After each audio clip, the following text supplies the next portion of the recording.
Aspirants, कैसे हो आप सब लोग। आई होप आप सब लोग बहुत ही ज़्यादा अच्छे होंगे। तो आज की इस वीडियो में हम लोग बात करने वाले हैं एसएसबी हेड कांस्टेबल कम्युनिकेशन के बारे में।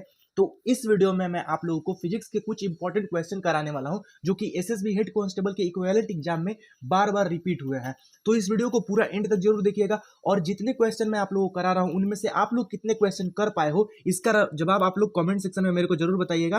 तो चलिए वीडियो को स्टार्ट करते हैं। और वीडियो अगर आप लोग को अच्छा लगे तो वीडियो को लाइक जरूर कीजिएगा और चैनल पे पहली बार आए हो तो चैनल को सब्सक्राइब करना मत भूलिएगा। तो चलिए स्टार्ट करते हैं। सबसे पहले क्वेश्चन से देखिए, पहला क्वेश्चन क्या बोल रहा है, आपके सामने है पहला क्वेश्चन कह रहा है कि किसी उत्तल लेंस द्वारा लेंस का अर्धभाग काले कागज से ढका है, बने प्रतिबिंब को देखने पर प्रतिबिंब निम्नलिखित में से किस एक सा दिखाई देगा। इसका आंसर तो आप लोग के सामने है कि ऑप्शन नंबर बी इसका आंसर होगा, लेकिन ये कैसे हुआ इसको मैं आप लोग को थोड़ा सा समझाने की कोशिश करूंगा। देखिए दोस्त, इंटेंसिटी का जो यहाँ पे अगर कोई सा भी लेंस हो, कॉनकेव लेंस हो, कॉन्वेक्स लेंस हो, इन दोनों लेंसों में इंटेंसिटी का जो आप लोग का रिलेशन होता है वो एम्पलीट्यूड के साथ होता है, directly I is directly proportional to amplitude का स्क्वायर के।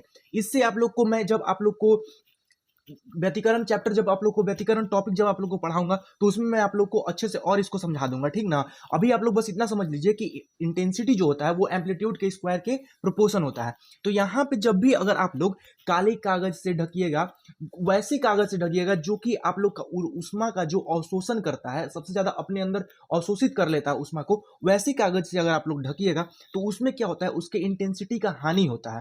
अगर वैसे कागज से अगर यहाँ पे आपको बोल दिया जाए कि काले कागज से ना हटा के, देखिए इसका दूसरा क्या हो सकता है, दूसरे तरह से क्या क्वेश्चन पूछ सकता है, काले कागज ना देख के आपको सफेद कागज यहाँ पे दे देगा। दोनों तरह से क्वेश्चन में आप लोग अंदर से देख सकते हो, सफेद कागज तो देगा नहीं, लेकिन मोस्टली आप लोग को यहाँ पे जो है काले कागज के बारे में ही क्वेश्चन पूछा जाएगा। तो इसका आप लोग का राइट आंसर हो जाएगा प्रतिबिंब की तीव्रता छीन हो जाती है। आप लोग इस बात को याद रखना, इंटेंसिटी डायरेक्टली प्रोपोर्शनल जो होता है वो एम्पलीट्यूड के स्क्वायर के बराबर होता है। अब देखिए यहाँ पे मैं आप लोग को एक फॉर्मूला और लिखवा देता हूँ, इंटेंसिटी मैक्सिमम और इंटेंसिटी मिनिमम का फॉर्मूला मैं आप लोग को लिखवा देता हूँ। देखिए इंटेंसिटी मैक्सिमम, इस तरह का क्वेश्चन दोस्त आप लोग के एग्जाम में काफी ज्यादा, मतलब कि 12th क्लास के लेवल पे अगर आईसीजी का पेपर देखूं और नेवी का पेपर, एयरफोर्स का पेपर, इन सारे एग्जामों के जो इक्विवेलेंट है बीएसएफ आरओआरएम को मान के चलूं, उन सारे एग्जामों में आप लोग को सेम टू सेम ऐसा ही क्वेश्चन आया था। इंटेंसिटी मैक्सिमम दो इंटेंसिटी का रेशियो दे दिया था और उसके एम्पलीट्यूड का, इसको एम्पलीट्यूड पूछा था। तो इसके क्या होता है रिलेशन, A1 प्लस A2 का होल स्क्वायर, ये होता है रिलेशन आप लोग का। अब देखिए अगर आप लोग के सामने एम्पलीट्यूड दिया रहेगा, इस क्वेश्चन को मैं आप लोग को कराऊंगा, डिटेल में कराऊंगा, लेकिन अभी मैं आप लोग को सिर्फ इसका वो बेस बता देता हूं कि किस तरह से इसमें क्वेश्चन पूछा जा सकता है। एम्पलीट्यूड आप लोग को दे देगा, दो एम्पलीट्यूड दे दिया कि 2:3 के रेशियो में एम्पलीट्यूड दिया हुआ है। उसमें आपसे पूछेगा कि जो इंटेंसिटी है, तीव्रता, महत्तम तीव्रता बताइए। फिर एक क्वेश्चन आता है जिसमें पूछता है इंटेंसिटी मिनिमम। अब मिनिमम में कुछ नहीं करना दोस्त, मिनिमम में क्या है, एम्पलीट्यूड 1 माइनस एम्पलीट्यूड 2 का होल स्क्वायर। बस अगर एम्पलीट्यूड इंटेंसिटी अगर मैक्सिमम पूछेगा तो एम्पलीट्यूड को प्लस करके स्क्वायर करना है, और इंटेंसिटी अगर मिनिमम पूछेगा तो एम्पलीट्यूड को माइनस करके स्क्वायर करना है। अब एम्पलीट्यूड का हिंदी में होता है आयाम, इंटेंसिटी का हिंदी में मतलब होता है तीव्रता, ठीक है स्टूडेंट्स। तो आज हम लोग बात करने वाले हैं एसएससी जीडी की बेस्ट बुक जो कि चक्षु पब्लिकेशन की है।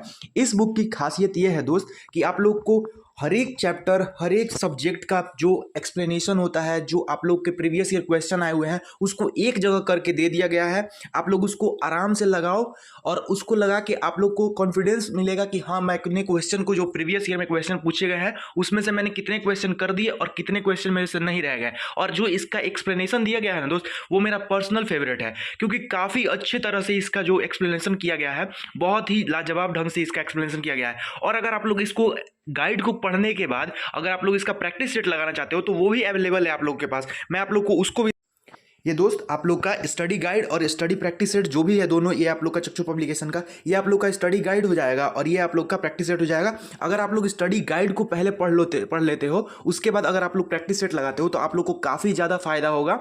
या आप लोग सिर्फ प्रैक्टिस सेट लगाते हो तो उतना ज़्यादा तो मैं नहीं बोल सकता हूँ, लेकिन आप लोग एक बार स्टडी गाइड को पूरा अच्छे से कंप्लीट कर लो, उसके बाद आप लोग अगर प्रैक्टिस सेट चक्षु पब्लिकेशन का लगा रहे हो तो आप लोग को काफ़ी ज़्यादा अपने एग्जाम में फायदा। अब चलते हैं नेक्स्ट क्वेश्चन में।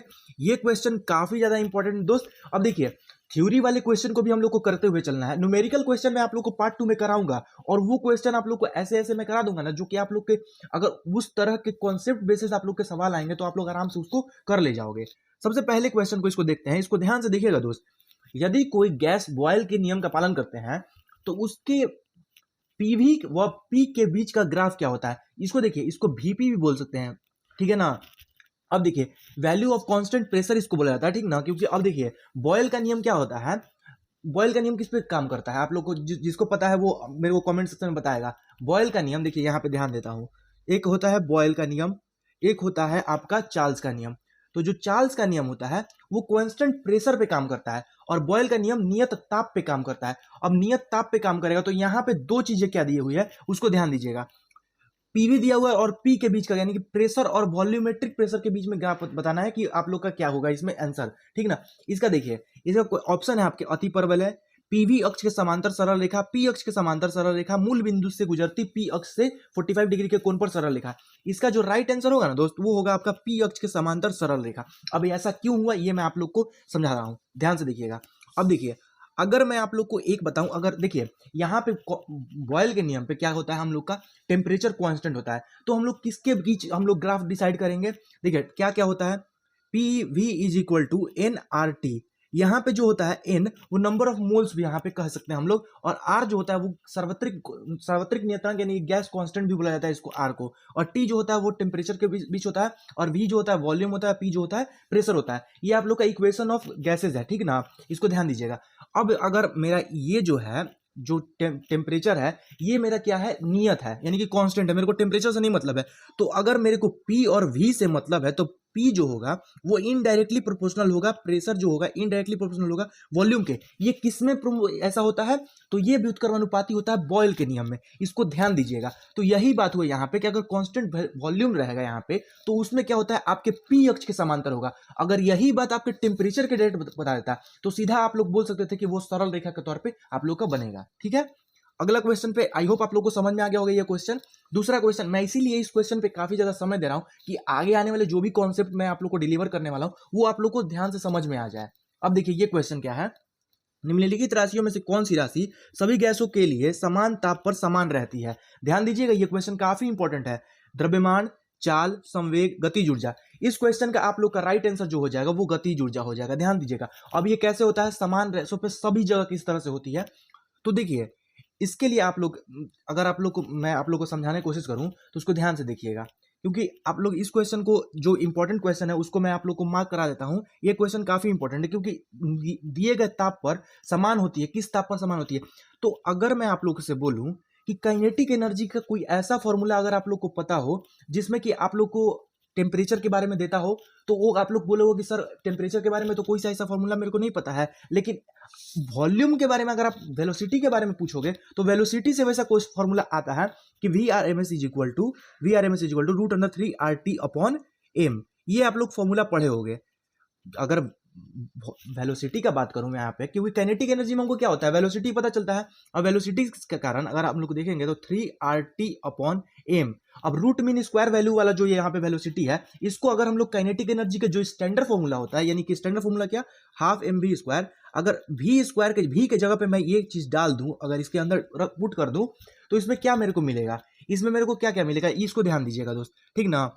1/2 m के जगह पे m, √3RT/m के जगह पे रूट स्क्वायर काट देगा 3RT/m, m से m कैंसिल हो जाएगा 3/2RT आ जाएगा। अब यहाँ पे मेरे को आगे बताओ कि टेम्परेचर के साथ इसमें क्या है, इसमें टेम्परेचर कहीं से भी बदल रहा है, टेम्परेचर इसमें क्या बोल रहा है कांस्टेंट हो जाएगा, ठीक है। तो इसका राइट आंसर आप लोग का हो जाएगा गतिज ऊर्जा। अगले क्वेश्चन पे बात करते हैं। ये क्वेश्चन भी काफी इंपॉर्टेंट है, इंपॉर्टेंट इन द सेंस कि काफी बच्चे क्या करते हैं इसमें 273 जोड़ना है, ये घटाना है, क्या करना है ये उनको नहीं पता होता है, तो उसमें उनसे गलती हो जाता है। तो इसको आप लोग देखिए क्या होता है इसका आंसर। इसका आंसर आप लोग का जो हो जाएगा वो राइट आंसर हो जाएगा 273.15 केल्विन। क्या हो जाएगा इसका आंसर 273.15 केल्विन। इसको क्या करना होता है आपको 0 डिग्री सेंटीग्रेड जितना भी डिग्री सेंटीग्रेड दिया हो, जैसे 30 डिग्री सेंटीग्रेड होगा तो इसमें 273 को ऐड कर देना है 273.15। ऐसे तो स्टैंडर्ड 273 नहीं होता है, लेकिन काफी सारे बुकों में 273.15 केल्विन दिया रहता है, तो उसी को हम लोग मान के चलते हैं कि वो 0 डिग्री सेल्सियस का स्टैंडर्ड वैल्यू है, ठीक है। अब ये क्वेश्चन आप लोग देख लीजिए, ये क्वेश्चन मैंने आप लोग को शॉर्ट्स के फॉर्म में भी करा रखा है। इस क्वेश्चन को ध्यान दीजिएगा। बल्क का आयतन प्रत्यास्थता गुणांक का व्युत्क्रम क्या होता है। अब बल्क का आयतन प्रत्यास्थता गुणांक क्या बोल रहा है दोस्त, बल्क मॉडुलस जो होता है वो दो तरह का होता है। एक इलास्टिसिटी मॉडुलस हो जाएगा आपको, इलास्टिक मॉडुलस, उसमें तो यंग प्रत्यास्थता गुणांक आप लोग कहा जाएगा। दूसरा आयतन प्रत्यास्थता गुणांक यानी कि मोबिलिटी ऑफ इलास्टिसिटी की जो आपका यहाँ पे आता है, तो इसका जो व्युत्क्रम यानी कि आपको इसका प्रतिलोम व्युत्क्रम कुछ भी पूछ सकता है आप लोगों से, विलोम पूछ सकता है, प्रतिलोम पूछ सकता है। क्वेश्चन के लैंग्वेज में मत जाना है, इसका सिर्फ कॉन्सेप्ट समझना है कि आयतन प्रत्यास्थता गुणांक का व्युत्क्रम क्या होता है, तो वो संपीड़ितता होता है, कंप्रेसिबिलिटी होता है। ठीक है, संपीड़ितता का इंग्लिश होता है कंप्रेसिबिलिटी। ठीक है, अब ये क्वेश्चन आप लोग देखिए, इंपॉर्टेंट क्वेश्चन में से एक क्वेश्चन है, दृढ़ता गुणांक का विमीय सूत्र क्या होता है। दृढ़ता गुणांक जो होता है वो आप लोग को मैंने पहले ही बता रखा है, यंग मॉडुलस जो होता है, यंग मॉडुलस और बल्क मॉडुलस, प्रेशर, स्ट्रेस, ये सारी चीजें, इन सभी सब चीज एक दूसरे से विमीय तौर पे बराबर है, और कुछ तौर पे आप लोगों से ये भी मैं बोल सकता हूं कि वो फॉर्मूले में भी बराबर ही है। अब फॉर्मूले में कैसे बराबर है सर, ये थोड़ा सा समझा दो। देखिए, प्रेशर का फॉर्मूला क्या होता है, फोर्स अपॉन एरिया।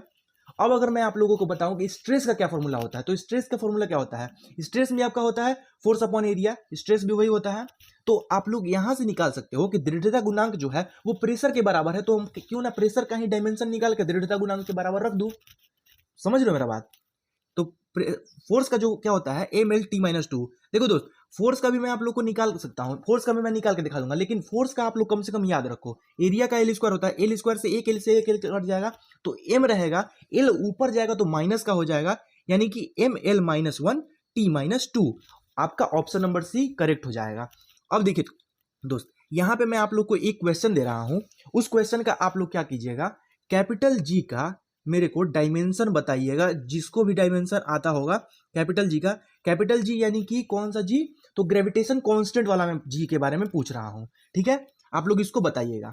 तो आशा करता हूं आपको वीडियो अच्छा लगा होगा, और वीडियो अगर अच्छा लगे तो वीडियो को लाइक जरूर कीजिएगा, और चैनल पे पहली बार आए हो तो चैनल को सब्सक्राइब किए बिना नहीं जाइएगा। तो मिलते हैं आप लोगों से बहुत ही जल्द अगले वीडियो में, तब तक के लिए जय हिंद जय भारत।